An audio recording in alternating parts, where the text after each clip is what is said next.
साधु होना चाहिए पक्का बल्कि खेल, कच्चा सरसों पेड़ के खरी भया न तेल। इसी क्रम में आगे साहब कहते सिंहों केरी खोल में मेढ़ा बैठा भाई, बानी ते पहचानिए शब्द देत लखाए। मेढ़ा कहते हैं भेड़ को, साहब कहते हैं सिंहों केरी खोल में, सिंहों के खोल में मेढ़ा बैठा जा है, मेढ़ा कहते हैं भेड़ को। भेड़ घुस गया, लेकिन उसकी पहचान कब होगी? जब भेड़ बोलने लग जाए, क्योंकि भले खोल तो ओढ़ सकता है भेड़ सिंह का, लेकिन क्या सिंह की आवाज भी निकाल सकती है? और जब भेड़ आवाज निकालेगी तो भेड़ की आवाज नहीं निकालेगी मैं करके, तो उसकी पहचान हो जाएगी।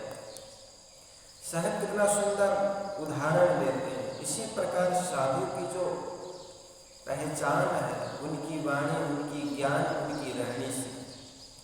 भेष तो आदमी पहन लेता है, लेकिन उनकी बातों, उसकी ज्ञान, उनकी रहनी से उनकी पहचान होती है।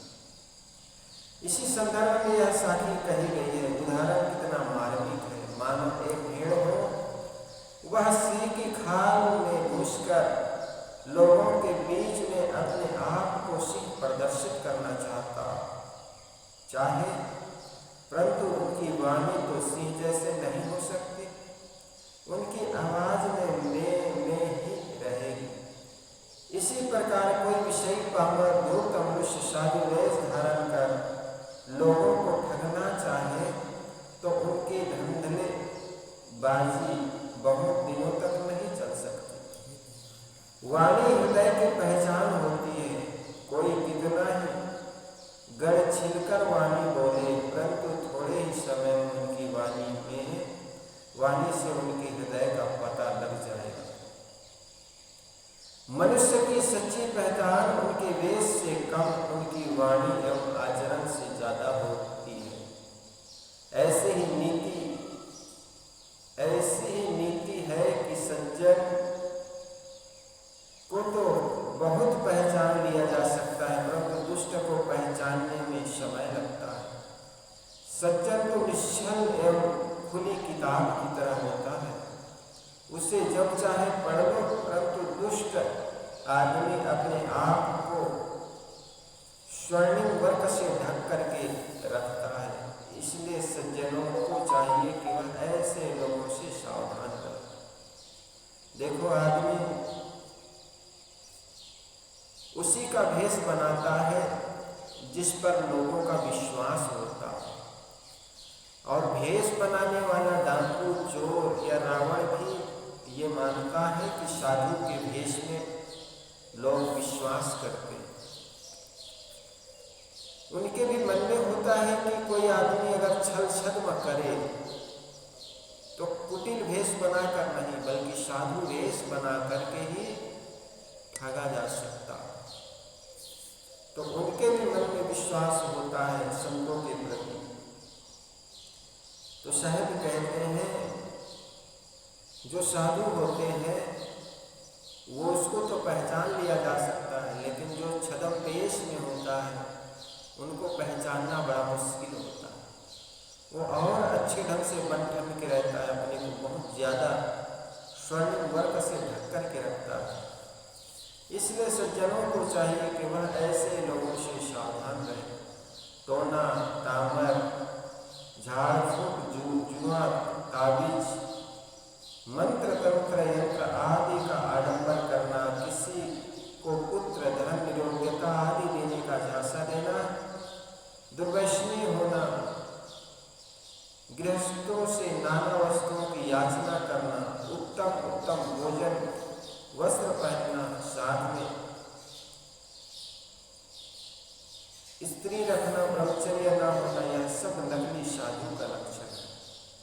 सच्चे साधु विषय विरक्त, शील, क्षमा आदि सद्गुण युक्त निर्वाह में मध्यवर्ती, यथा प्राप्ति में संतोष, सदाचारी, आडंबर रहित और विवेक वैराग्य से तत्पर होते हैं। इस प्रकार साहब कहते हैं कोई साधु भेष तो पकड़ सकता है, लेकिन साधु की रहने और उनकी वाणी कहाँ से आए तो उनकी पहचान हो जाती है, विवेकी कर लेता है। मूल तत्व अपने भीतर है। आगे साहब कहते हैं जही खोजत कल हो गया, घट ही माही सो बड़े बाढ़ी गर्भ गुमानते, ताते पर गए दूर। जही खोजत कल हो गया, साहब कहते हैं जिसको खोजते खोजते कल्प बीत गए।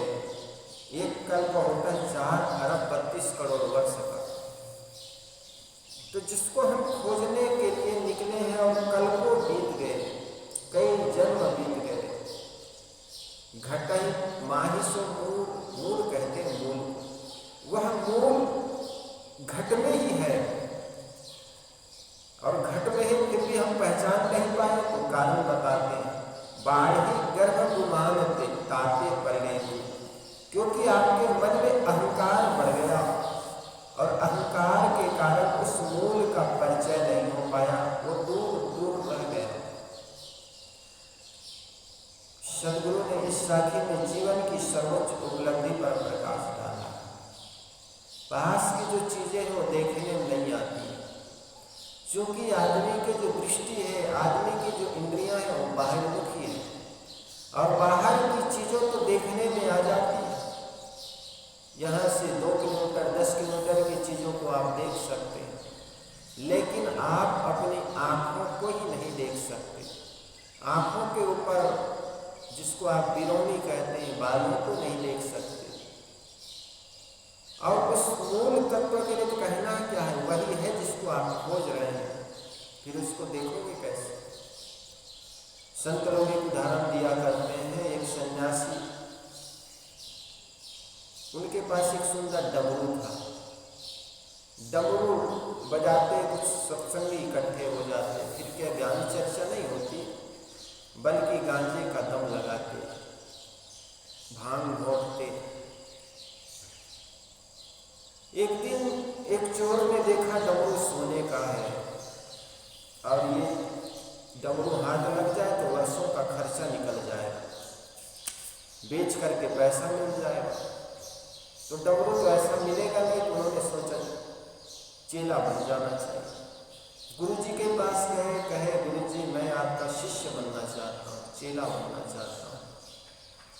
गुरु ने कहा कोई बात नहीं बेटा, चेला बन करके जीवन का आत्मा कल्याण करना जीवन का सौभाग्य होता, परम सौभाग्य व्यक्ति ऐसा कर पाते। गुरु जी के पास रहने लगा, दिन भर तो चिलम भर भर के पिलाता, लेकिन जैसे 10 बजता चेला राम सो जाते, गुरु जी देर से सोते। क्योंकि चोर तो डमरू के लिए चेला बना हुआ था, इसलिए वो डमरू की खोज खबर लेता। जैसे गुरुजी सो जाते लेट रात में 12-1 बजे जाग करके वो डमरू खोजता, गुरुजी कहाँ रखा है, तो गुरुजी की तकिया बिस्तर झोली पूरा खोजता, मिलता नहीं। ऐसे करते करते 2 महीना बीत गए, डमरू मिला नहीं। एक दिन सुबह सुबह उठ करके गुरुजी से के सामने खड़े होकर हाथ जोड़कर कहने लगा, गुरुजी 2 महीना बीत गए, अब हकीकत बात बता देना चाहता हूँ, अब धैर्य रख नहीं सकता हूँ। हकीकत यह है कि मैं आपका चेला नहीं, बल्कि मैं तो डमरू के लिए चेला बना हुआ हूँ। गुरुजी ने कहा बेटा मैं जानता हूँ तुम मेरे चेले नहीं बल्कि डमरू के चेले बने हो, इसलिए मैं वो डमरू अपने पास नहीं रखता था।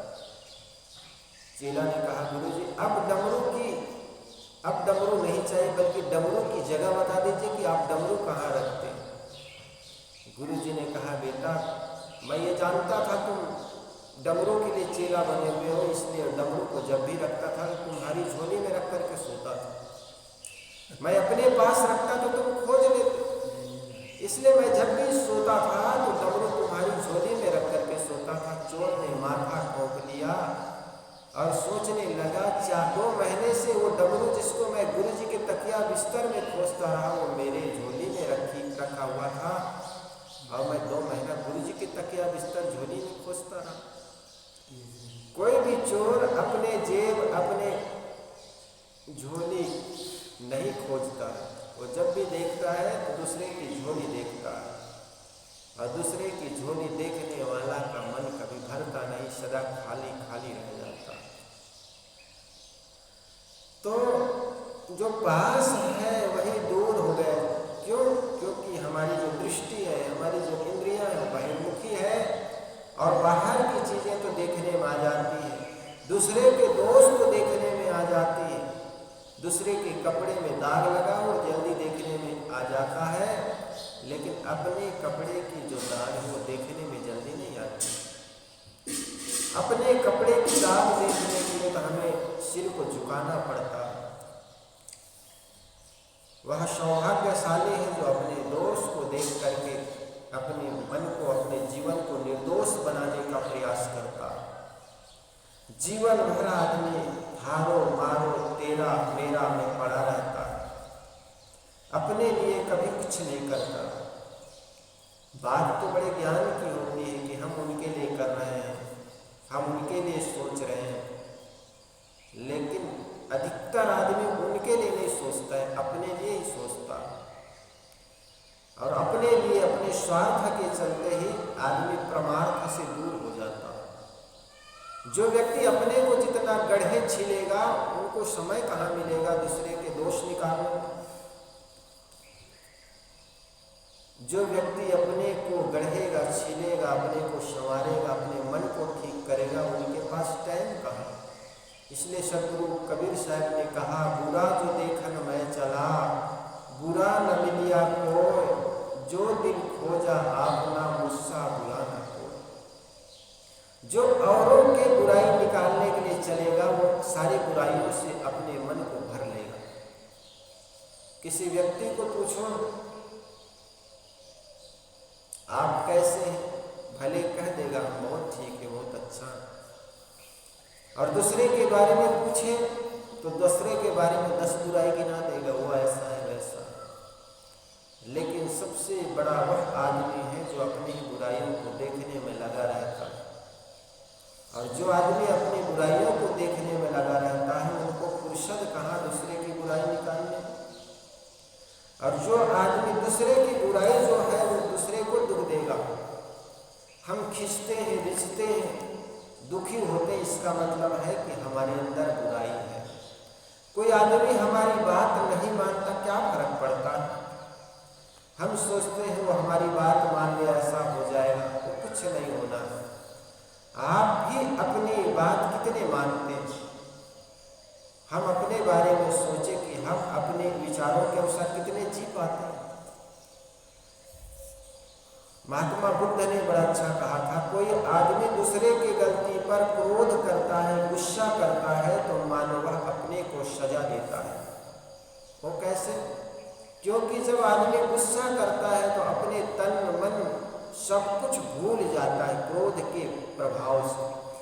अब क्रोध के प्रभाव में किया हुआ जो भी कर्म करते वो आपको दुख देगा।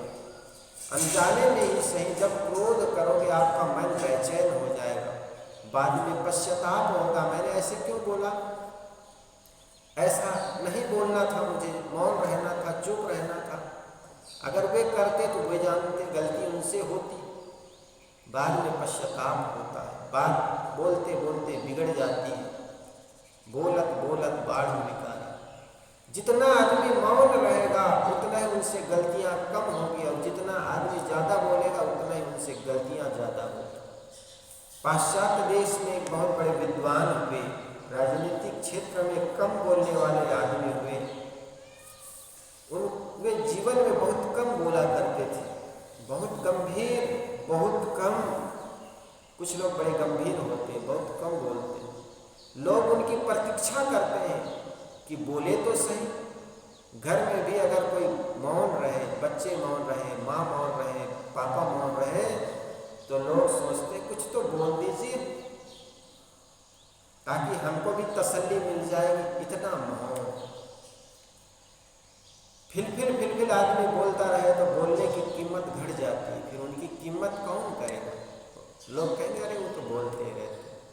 और आप जितने कम बोलेंगे उतनी प्रतीक्षा करेंगे, भले निर्णय सामने वाला ही करेगा, लेकिन अपनी तसल्ली के लिए वो भी कहेगा कुछ तो बोल दीजिए, हमको भी संतोष होगा कि आपने बोला, हमारे अनुकूल बोले या प्रतिकूल बोले, आपने ऐसा कहा।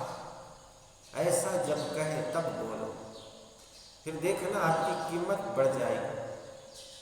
आदमी प्रतीक्षा करेगी, इंतजार करेगा, मौन होकर बड़े ध्यान से सुनेगा कि ये क्या बोलता है। लेकिन आदमी के अंदर जब अशांति अंदर में है, अंदर से जब अशांत होता है, अंदर में जब ज्ञान की खलबली मच जाती है, तो आदमी सोचता है बोल तो दूं, और बिना फिर बोले सलाह देता रहता है।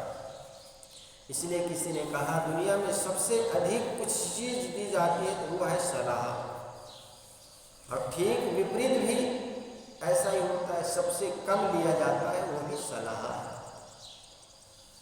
तो आदमी जितना परिपक्व होगा, जितना साधना क्षेत्र में चलेगा, उतना ही कम बोलेगा। तो उनको पूछा गया कि आप इतने कम क्यों बोलते हो? तो उन्होंने कहा जो बात मैंने जीवन में बोला नहीं, अपने मन में ही रखा, उन बातों के लिए मुझे कभी तकलीफ, कभी दुख नहीं हुआ। और जिन बातों को मैंने बोला, और बोला तो इसलिए बोला सामने वाला वो काम कर लेगा, लेकिन किया नहीं, तो मेरी बात व्यर्थ गई, मेरी बातें व्यर्थ हो गई, मेरे बोलने का कोई महत्व नहीं हुआ, इसलिए मैं दुखी हो गया। तो मैंने सोच लिया जो बात मैंने बोली नहीं उनके लिए मुझे कभी दुख नहीं हुआ, और जो बोला नहीं उसके लिए कभी पश्चाताप, कभी दुख नहीं हुआ। ये बात मुझे बाद में पता चला, मैं जीवन भर मौन रहता। ये बहुत बड़ी बात है। जब जान जाए कि ये बात, ये काम ये आदमी करने वाला नहीं, हमारी बात मानने वाला नहीं है, तो वहाँ पर मौन हो जाए। फर्क क्या पड़ता है? कोई जरूरी थोड़े कि आपके ज्ञान हर जगह चल जाए। सत्य होते हुए भी बड़े महापुरुषों की बात कितने लोग सुने, उन महापुरुषों ने कई बार कहते रहे, लेकिन करने वाले कितने थे? मुट्ठी भर लोग थे। फिर भी उनके मन में दुख नहीं हो, वो जानता है कोई जरूरी थोड़ी कि आदमी स्वतंत्र है, हर हमारी बात को क्यों मानेगा? उनके भी अपना कर्म संस्कार है, उनके भी अपनी वासना है, उनके भी अपना जीवन है, और हम दूसरे को मनवाने के लिए लगते हैं। यह महज झूठा है कि दूसरा हमारी बात मान ले, कोई करे, हमारे अनुकूल चले, ये महा अहंकार, मन में भरे होने से आदमी दुख पाता। इसलिए कभी मत सोचे कि हमारी हर बात हर व्यक्ति माने, ये तो कोई मानने वाला नहीं। इसलिए हर बात को बड़े तौल के, सोच के, समझ करके कि ये बात मान लेंगे या नहीं मानेंगे। मान लेंगे तो हमारे मन पर क्या प्रभाव पड़ेगा, नहीं मानेगा तो हमारे मन पर क्या प्रभाव पड़ेगा, इस पर विचार करना चाहिए। नहीं माने तो कोई दुखी नहीं होना चाहिए। मान गए तो धन्यवाद, माना तो उनका काम बन गया, हमने तो केवल सलाह दी थी। इस प्रकार से मन को संभालना सीखे, और जो व्यक्ति अपने मन को संभालेगा वो उतना ही सुखी रहेगा। संसार के लोगों से, संसार की चीज़ों से बहुत आशा ना करें। जितनी हम आशा करेंगे, जितनी हम इच्छा रखेंगे ये हमारे अनुकूल हो, हमारे अनुकूल चले, हमारे साथ चले, उतना ही आप दुखी होंगे। क्योंकि कोई भी आदमी आपके साथ कब तक चलेगा? जीवन में कहीं न कहीं प्रतिकूल स्थितियां आएंगी। कोई बात मानेगा, कोई बात नहीं मानेगा। मानेगा धन्यवाद दो, नहीं मानता तो भी धन्यवाद दीजिए, क्योंकि उनके अपने कर्म संस्कार हैं, उनकी अपनी सोच है, उनके अनुकूल करता। इसलिए कभी इच्छा ना पाले कि हर आदमी हमारे अनुकूल हो, हमारे अनुसार चले। बाढ़ी गर्भ बांधते ताके पड़ गए दूर, शायद कहते मन में अहंकार होने के चलते आदमी उससे दूर हो गया।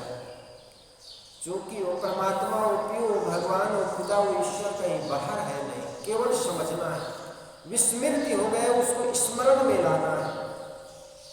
लाख कांधे लैका गांव गुहार, बच्चे कंधे पर हो फिर भी आपकी स्मृति से उतर जाता है, मन से उतर गया तो आप भूल जाते हैं। आप रात्रि में सोते, कहाँ सोए हैं सब कुछ भूल जाते हैं। जब सुबह जागते हैं स्मृति में आती, तब पता चलता है अच्छा यहाँ पर सोया। इसी प्रकार हम अपने आप को भूल जाते हैं, विस्मृत हो जाते हैं, तो हम बाहर खोजते हैं। उस विस्मृति को स्मृति में लाना है। कौन है जो परमात्मा को खोजता है? कौन है जिसको शांति चाहिए? कौन है जिसको भगवान चाहिए? अपने ओर लौटो। इसको कहते हैं प्रतिबोध। बोध कहते हैं बाहर की चीज़ों का ज्ञान करना, और प्रतिबोध कहते हैं ज्ञान करने वाले का ज्ञान करना। ये बहुत ऊंची बात है। बोध का प्रतिबोध, संसार की चीज़ों का हम बोध करते हैं, लेकिन बोध से लौट आना, अपने आप को जो बोध कर रहा है उसको समझना, जानने की चेष्टा करना। वो इंद्रियां जड़ नहीं है, उसको आंखों से देख नहीं सकते, नाकों से सूंघ नहीं सकते, जीभ से उसको स्वाद ग्रहण नहीं कर सकते हो, कानों से उनको सुन नहीं सकते हो। इसीलिए उपनिषद के ऋषियों ने कहा जिसको तुम देखते हो उसको ब्रह्म नहीं, बल्कि जिनसे तुम देखते हो वह ब्रह्म नहीं, बल्कि जो देखता है उसको तुम ब्रह्म जान। आंखों से तुम चीज़ों को देखते हो, लेकिन आंखों के माध्यम से जो देखता है वो आपकी अंतरात्मा है, वो आपकी एनर्जी है, ऊर्जा है, वो आप है।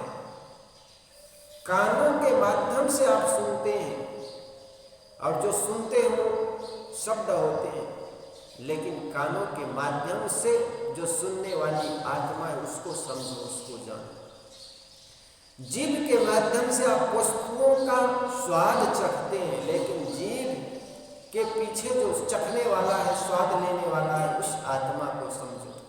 इसलिए वेदों के ऋषि ने कहा सारे ज्ञानों का ज्ञान व्यक्ति के हृदय से निकलता है, अपनी ओर लौटना। इसीलिए कहते हैं प्रतिबोध वित्तम मतम, प्रतिबोध अपनी ओर लौटना है।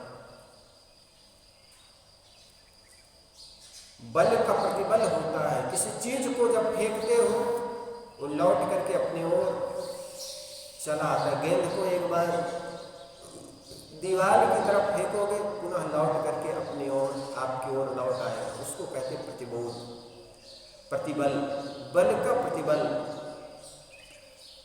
तो शायद कहते हैं जेही खोजत कल्पों गया, जिसको तुम बाहर खोजते रहे, कल्पों बीत गए, अनेक जन्मों बीत गए परम शांति को पाने के लिए, और ये सोचते रहे चीज़ें मिल जाएं, लोग मिल जाएं, मन में शांति आ जाएगी, लेकिन जीवन सिवाय अशांति के कभी शांति आएगी।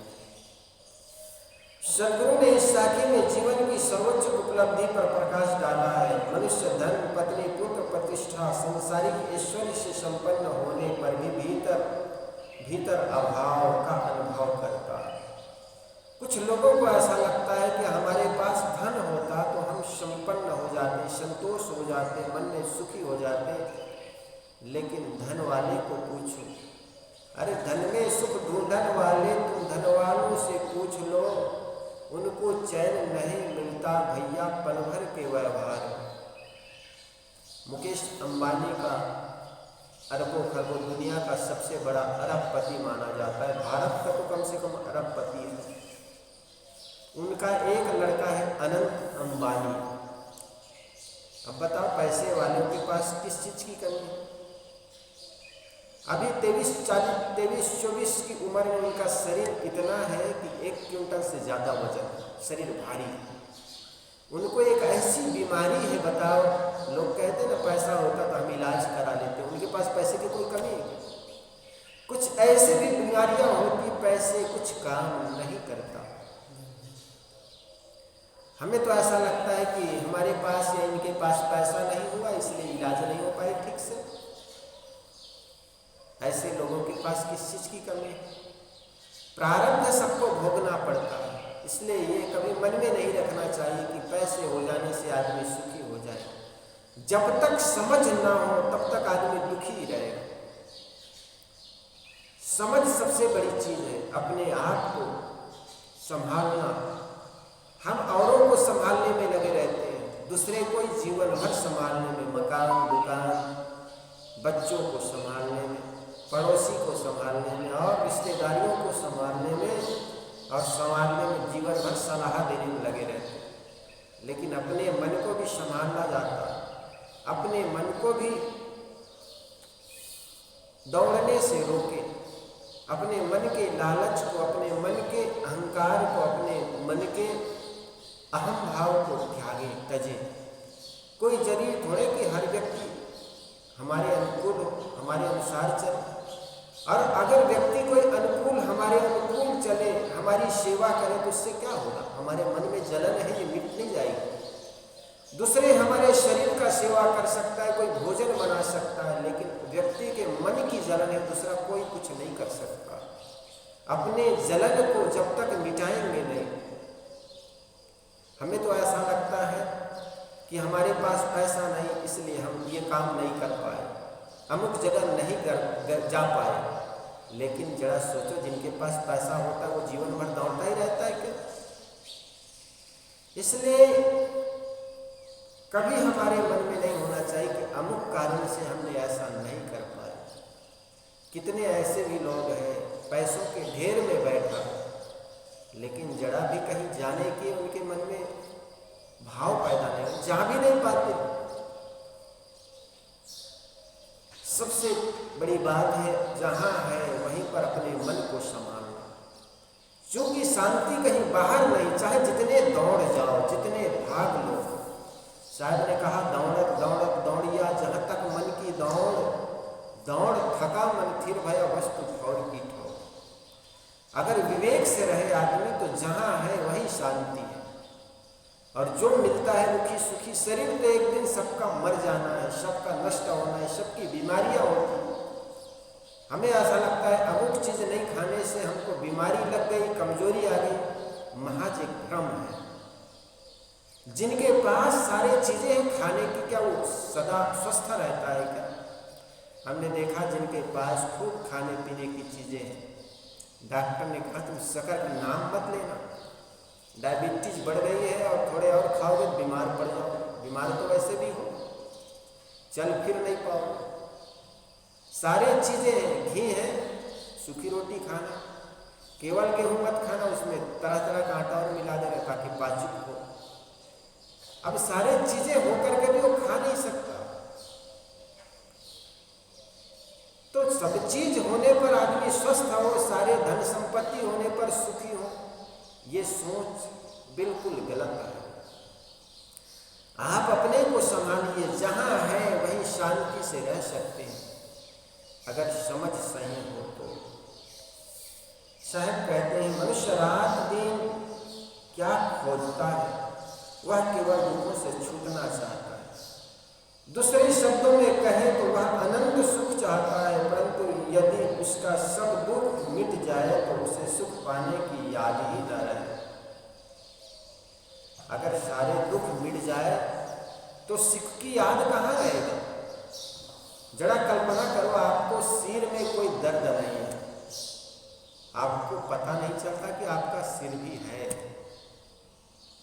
आपके सिर में जब दर्द होता है तब पता चलता है अरे सिर भी है मेरे साथ। इसी प्रकार जो आदमी को दुख के जीवन में दुख ना हो तो उनको सुख का भी जरा भी भान नहीं होगा।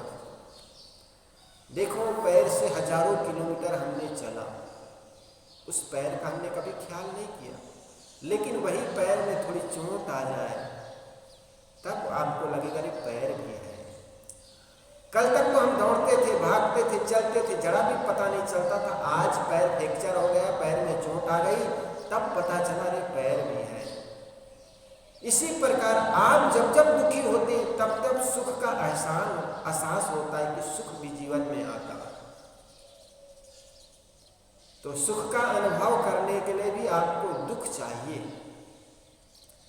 अंधकार का अनुभव, प्रकाश का अनुभव करने के लिए अंधकार का अनुभव चाहिए।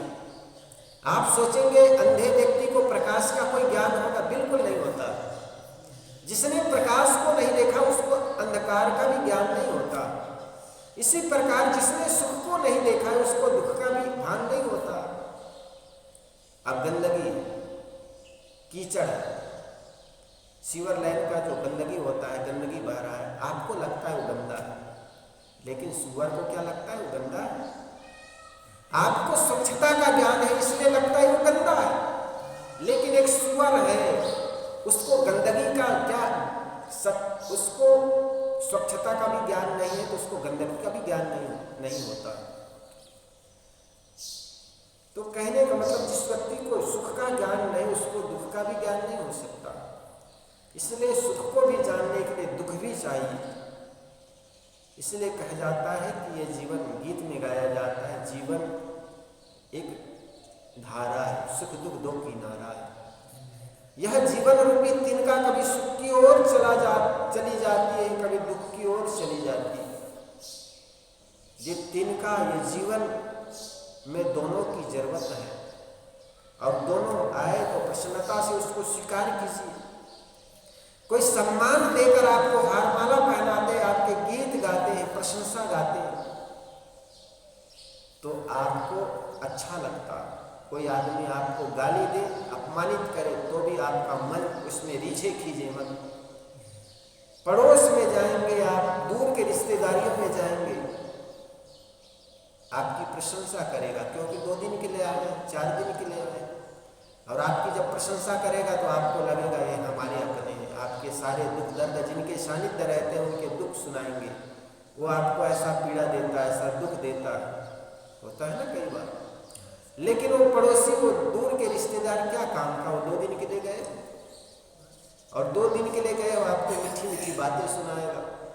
आपको ऐसा लगेगा यही हमारे हित चिंतक है, लेकिन जब रहने लगोगे तब पता चलेगा। कोई भी व्यक्ति तब पता चलता है कि उनके पास बस हो। हम सोचते हैं कि हमारे दुख को सुन। एक बिगाड़ानंद, एक नक्कट्टा था, नक्कट्टा कहानी सुनाता हूँ मैं। वो नक्कट्टा जिस गांव में रहते थे वहाँ के लोग, अब वो कहाँ, कौन पूछता है कहाँ कैसे कट गया, लेकिन नाक कट गए तो सबको देखने में आती है कि नाक कट गई, नाक है नहीं। अगर कान खराब हो, आँख खराब हो तो उसके न देखे, इसके लिए उपाय है। आँख खराब हो गए चश्मा लगा लीजिए, कान खराब हो पगड़ी बांध लीजिए, लेकिन नाक खराब हो गई तो करोगे क्या? क्या बांधोगे? तो उस नक्काटा का नाक कट गया। नाक कट गई तो जो देखते रह गए, नक्कट्टा चाचा राम राम, नक्कट्टा ताऊ जी, उनको बड़ा बुरा लगता। उन्होंने गांव छोड़ दिया। गांव छोड़ दिया तो क्या फर्क पड़ता है, नाक तो सबको दिखता ही, और कोई बताए या ना बताए लोग तो कह ही देते हैं नक्कट्टा। तो गांव छोड़ दिया, दूसरे गांव में चला गया तो वहां भी वैसे नक्कट्टा ताऊ, नक्कट्टा चाचा, भैया नक्कट्टा। उन्होंने देखा कि गांव बदलने से काम नहीं चला। उन्होंने सोचा साधु बन जाना चाहिए, भेष पकड़ लिया। नक्कट्टा बाबा, नक्कट्टा महाराज परेशान हो गए। कुछ लोग कहते हैं अरे महाराज के साथ मजाक करते हैं, तो उनको लगता है ये हमारे अनुकूल बोल रहा है। लेकिन बाद में एकांत में जाकर भी पूछता है अच्छा नाक कैसे कट गई, तो बताना पड़ता। तो उन्होंने एक कुटिल योजना बनाई। अब नाक तो कट ही गई, साधु भेज लिए तो भी पीछा नहीं छोड़ा लोग, नक्कट्टा बाबा, नक्कट्टा महाराज कहते। उन्होंने एक कुटिल योजना बनाई। उन्होंने क्या किया, एक आदमी आया पूछने के लिए, कह भैया बता नाक कैसे कट गई? अरे कटी थोड़े, हमने काट दिया। कहे क्यों काटे?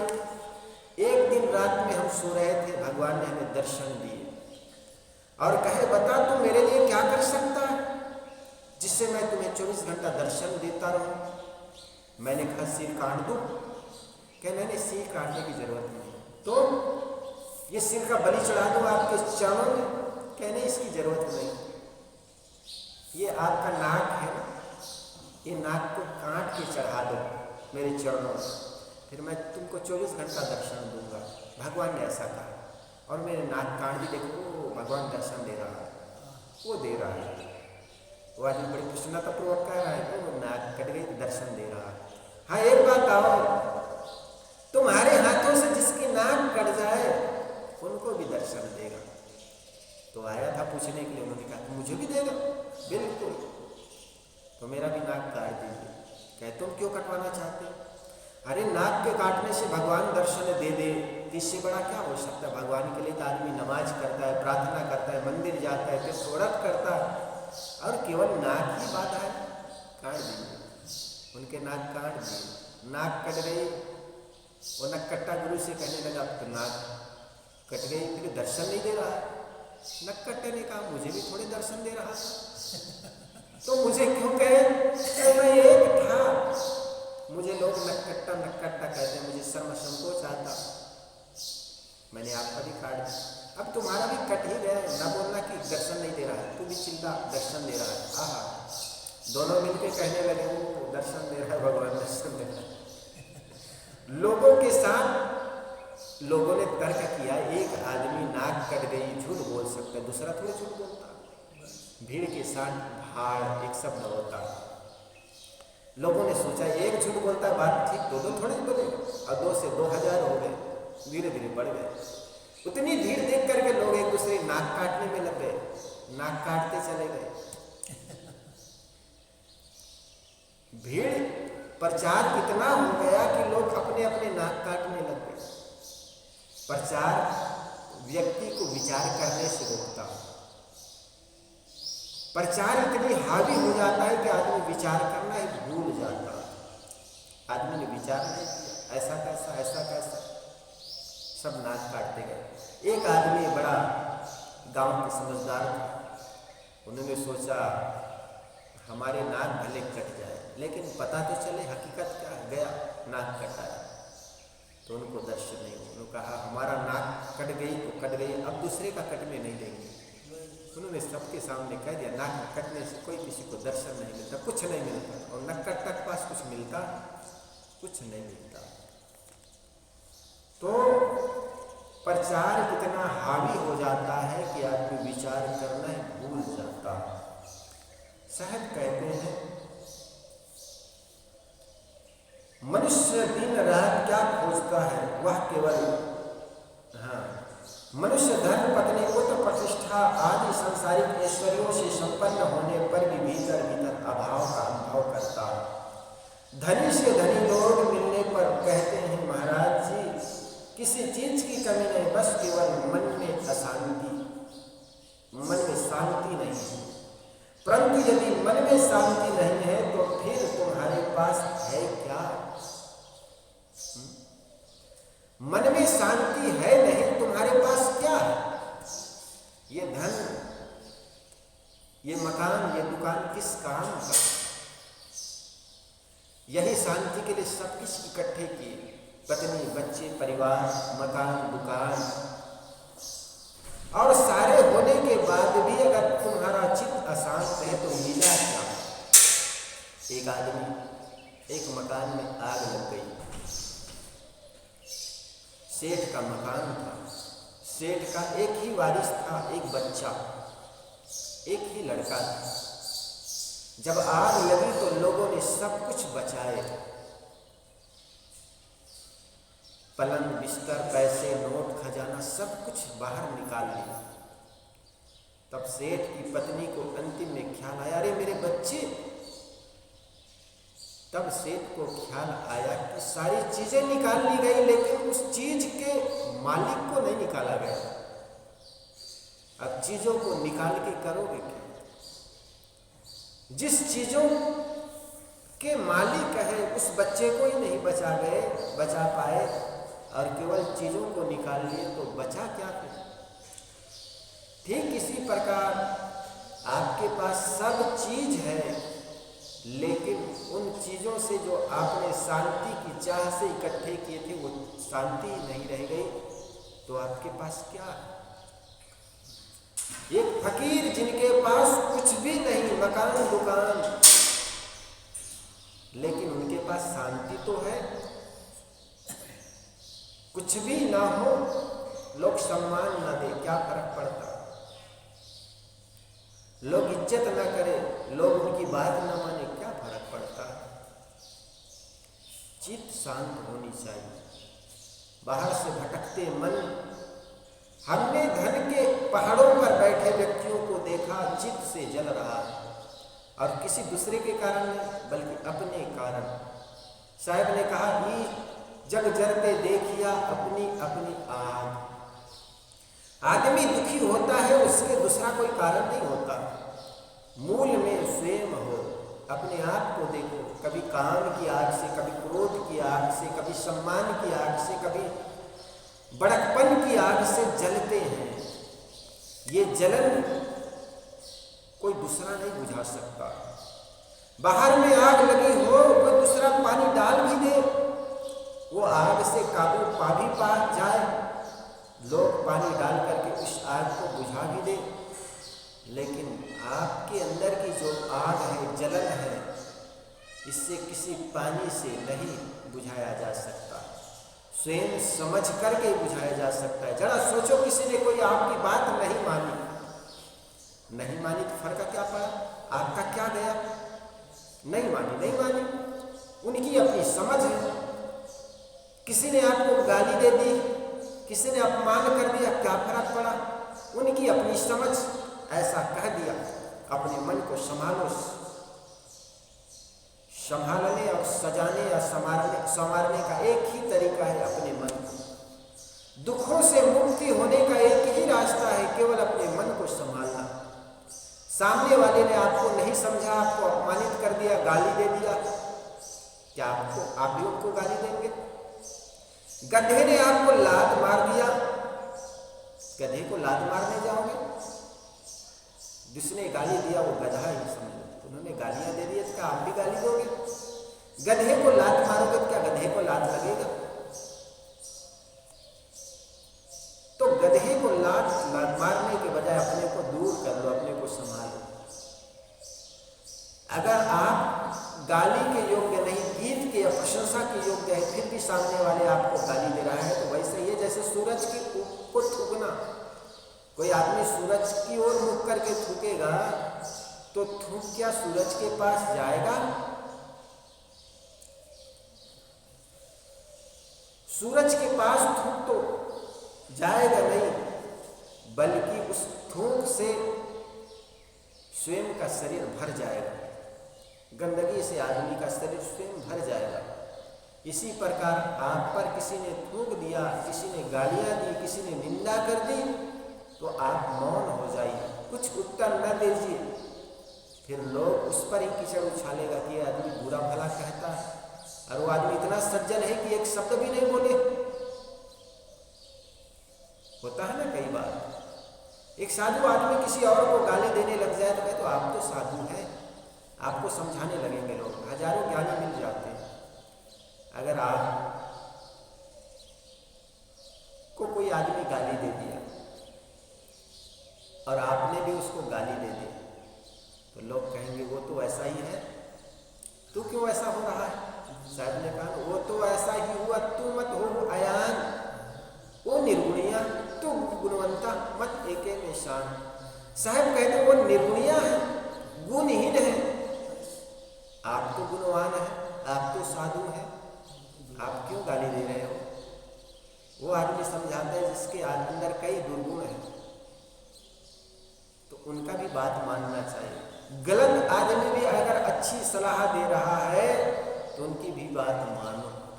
बात कहीं की भी हो, किसी भी की हो, छोटा है या बड़ा हो, ज्ञान की चर्चा कोई भी कर सकता है, ज्ञान कोई भी दे सकता है। ज्ञान अच्छी है, अच्छा है तो लीजिए।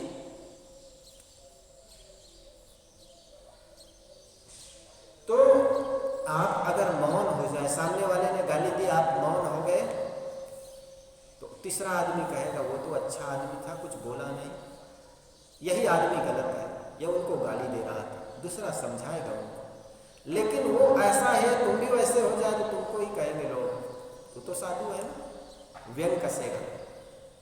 इसलिए मौन हो जाना, सह लेना, सह लेना, लेकिन सहने की चेष्टा कभी मत करना।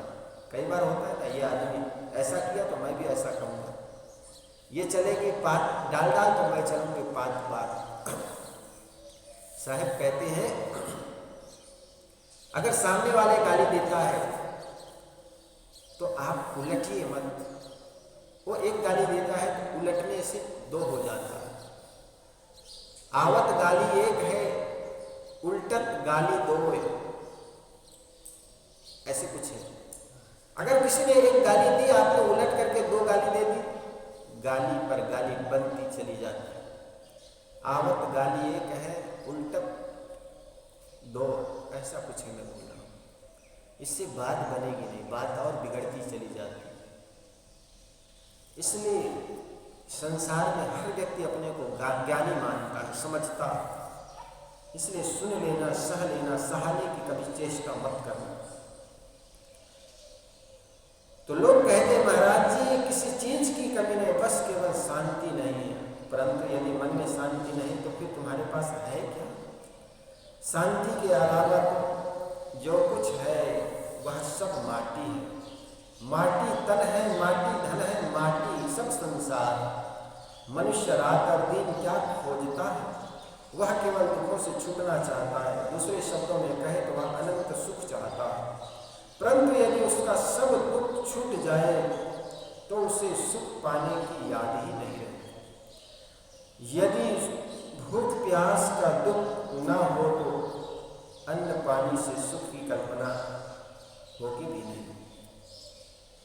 यदि ठंडी न लगी हो तो आग से सुख का आभास नहीं होगा। गर्मी न लगे तो एसी कूलर की आवश्यकता महसूस कहाँ होगी लोगों को? आग के पास तब बैठता है जब ठंडी लगती है। आग की आवश्यकता तब पड़ती है जब हमें ठंडी लगती है। इसी प्रकार गर्मी जब लगती है तो कूलर एसी की आवश्यकता महसूस होती है। इसी प्रकार किसी व्यक्ति को दुख ही ना हो तो सुख की आवश्यकता कहाँ है? सुख की या शांति की आवश्यकता तो तब होती है जब दुख और अशांत हो। सहजतया लोग कहते हैं यदि परमात्मा या मोक्ष मिल जाए तो जीवन के से सारे दुख दूर हो जाए। परंतु परमात्मा या मोक्ष मनुष्य की चेतना या आत्मा से अलग कोई वस्तु नहीं है। कई बार होता है ना, भगवान मिल जाए तो जीवन सुखी हो जाए। महाराज कृष्ण पांडवों को मिला था, क्या पांडव सुखी हो गए थे? जीवन के अंतिम काल में भी हिमालय में जाते जाते रास्ते पर गल गए। महाराज राम, दशरथ को राम मिले थे, लेकिन तड़पते हुए अपने पुत्र को, तड़पते हुए उन्होंने प्राण को छोड़ा। हमें लगता है भगवान मिल जाए तो सब कुछ मिल जाए। ये जानिए, भगवान कोई बाहर की चीज नहीं है जिसको आप पा लें। प्रहलाद को पाकर के भी उनके पिता हिरण्यकश्यप बड़े अशांत थे, दुखी थे, और आप सोचते हो भगवान मिल जाए। कौन भगवान बाहर से मिलने आएगा? आप अपने को समझे कि मेरा भगवान मुझसे कहीं बाहर नहीं। तेरा तुझको सौंपता क्या लागत है मोर। साहब ने कहा, जो तिलमाही तेल है, जो चकमक में आग, तेरा साईं तुझ में जाग सके तो जाग। तेरा ईश्वर, तेरा परमात्मा कहीं बाहर नहीं जिसको तुम बाहर से पाओगे। कहीं अष्टभुजा वाली, कहीं चार भुजा वाली, ऐसा कोई भगवान नहीं। कोई ऐसा नहीं कि जिनके सहस्त्र सिर हो। रावण के 10 शीश थे, इसका मतलब ये नहीं कि उनके कोई 10 सिर था। 10 सिर का मतलब होता है उनके 10 तरह के सोचने का ढंग था। उसकी बुद्धि की IQ इतनी शक्ति अधिक थी कि वो आदमी 10 तरह के सोचा करते। जैसे घर में कोई देवियां होती, सास कहती ना, ये बहू की तो 8 हाथ है, 4 हाथ है। इसका मतलब वो हर काम को कर लेती। कभी उधर गैस में चाय बन रही है, इधर मेहमान आए उनसे भी बात कर रही है, इधर सब्जी को मनने कर रही है। उसको सास कहती, इनके तो 4 हाथ हैं। और जो 2-2 हाथ होते भी कुछ कर नहीं पाती है ना, तो उनको कहते इनके तो हाथ ही नहीं है। ऐसा होता है। तो 10 शीश थे, इसका मतलब वो 10 ढंग से काम करते थे, 10 ढंग से सोचते थे कोई भी बात को काम करने के पहले। आपके पास भी हो सकता है 10 शीश। कोई भी काम करो, उसको इतने ढंग से मंथन करो, इतने ढंग से सोचो कि वो काम गलत ना। ऐसा काम करो कि इधर बात भी करो, उधर काम भी करो, और काम भी बिगड़े मत। तब कहेंगे आपको इसके 4 हाथ, उनको तो फुर्सत नहीं। तो साहब कहते हैं, मोक्ष, सुख, निर्वाण ये बाहर की चीज नहीं है, बल्कि आपके अंदर, आपके जो मन है उसको शोधो, अपने मन को देखो। हमारे मन में अभी क्या चल रहा है? चीज़ों को पाने के लिए या चीज़ों से लड़ रहा है? अभी तो हम सत्संग में बैठ करके भी संसार में हो सकते हैं, और संसार में होकर के भी हम विरक्त हो सकते हैं। विरक्त का मतलब ये नहीं कि घर द्वार परिवार छोड़ दिया। विरक्त साधु भी अगर घर परिवार छोड़ देता है तो वो भी आश्रम में रहता है, संतों के सानिध्य रहता है। अगर गृहस्थ पत्नी, बच्चे, घर, मकान में रहता है तो वहां भी वो विरक्त होकर रह सकता है। जहां रहते हैं मन में उलझे मत, मन के संसार को लाए मत। किसी शायर ने कहा ना,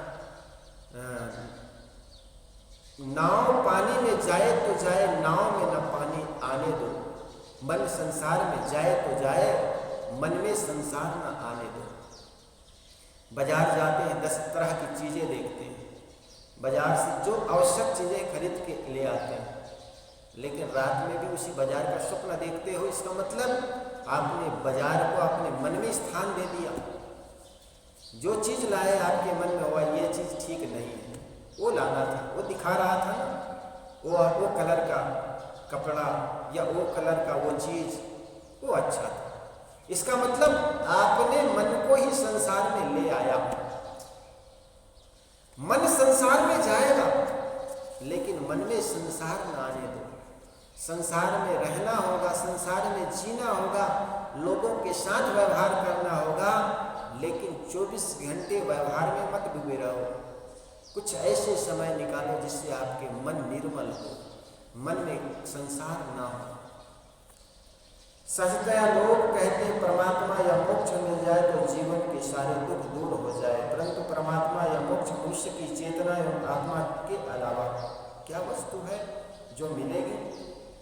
यदि हमारे मन की इच्छा मिट जाए तो परमात्मा एवं मोक्ष पाने की इच्छा नहीं रह जाएगी। इच्छा मात्र दुख है, बंधन है। इसके मिट जाने पर न कोई दुख रह जाता है न बंधन। हाँ, इच्छाओं के मिट जाने पर ही जो दुख रह जाता है वह है संसारी, जिससे ज्ञानी ज्यादा प्रभावित नहीं होता। इनके आ जाने पर भी उनकी शांति बनी रहती है। इच्छाओं के त्याग का मूल है विवेक और वह मनुष्य के हृदय में ही है। उससे बाहर खोजना नहीं किंतु अपने हृदय में जागना है। यदि हम इस ढंग से कहें कि हम परमात्मा को खोजते हैं, मोक्ष को खोजते हैं, सद्गुरु कहते हैं कि वह भी तुम्हारे हृदय से अलग नहीं है। तुम्हारी चेतना ही परमात्मा है और वही मूलतः मुक्त स्वरूप है। बस उसे ठीक से समझकर सारे विकारों को छोड़ देना। जब हमारी चेतना सारे विकारों से सर्वथा छूट जाती तब यही मोक्ष है। अनंत शांति और अत्यंतिक सुख का अर्थ यही है। जब हमारी चेतना सारे संस्कारों से छूट जाती है तब हमारे हृदय में भी अनंत सुख का सागर लहराने लगता है। सबका सार इतना ही है कि हमारी चेतना, हमारी आत्मा, हमारा अपना आपा सारी वासनाओं, सारी इच्छाओं एवं सारे विकारों से छूट जाए। बस हम सारे दुखों से मुक्त हो जाएं। हम स्वयं अनंत शांति के सागर हैं। सद्गुरु ने इस साखी में कहा कि जिसको खोजते खोजते कल्प बीत गए वह मूल तत्व तुम्हारे हृदय में ही है। 4 अरब 32 करोड़ वर्ष की अवधि को कल्प कहते हैं। ऐसे असंख्य कल्प बीत गए। कल्पों का यहाँ लाक्षणिक अर्थ है अनादिकाल। जीव अनादिकाल से दुखों से छुटकारा चाहता है और इसी के लिए विभिन्न देश काल में बने शब्द अनंत सुख, अनंत शांति, परमात्मा, खुदा, गाढ़, अल्लाह, ब्रह्म, निर्वाण, ताओ आदि के भाव को पाना चाहता है। परंतु ये सब भाव मनुष्य की आत्मा एवं चेतना से अलग अपना कोई अस्तित्व नहीं रखते। सद्गुरु कहते हैं कि जिसे तुम अनादिकाल से खोज रहे हो वह मूल तत्व हृदय में ही है। हृदय में ही देह उपाधि की दृष्टि से कहा जाता है, अन्यथा वह तो तुम स्वयं हो। तुम स्वयं मूलतः दुख रहित हो, मुक्त हो, परमात्मा हो, अनंत शांति स्वरूप एवं परम सुख स्वरूप हो। बस हृदय में विवेक जगाओ, सारी इच्छाओं वासनाओं को छोड़ो और अपने स्वरूप में, अपनी चेतना में स्थित हो जाओ। जाते सकलो परखिया सो पारख निजो, तहाँ होय रहो स्थिर तू नहीं झाई भक्तू। साहब कहते हैं जाको शकलो परखिया, जिससे आप सबको परखते हैं, सो पारख निज रूप, वह पारक आपका निज स्वरूप है। तहाँ होय रहो स्थिर तू, वहाँ पर स्थिर होकर के किसी प्रकार की भ्रांति, झाई और भ्रम में न पड़ना, भ्रम के कूप में न गिरना, ये आपके जीवन की सफलता का मुख्य कुंजी है। वंदनीय है गुरुदेव तुमको, वंदनीय है गुरुदेव। काल जाल के फंदा भारी, काल जाल के फंदा भारी, मरमन कायो देव तुमको,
आरती करो सतगुरु साहिब की, जहाँ सब संत समाज साहिब आरती हो। आरती दीन दयाल साहिब आरती हो। दर्श परस गुरु चरण शरण भयो, दर्श परस गुरु चरण शरण भयो। टूट गयो यम जाल साहिब आरती। आरती गरीब निवाज साहिब आरती हो। साहिब कबीर संतन की कृपा से, साहिब कबीर संतन की कृपा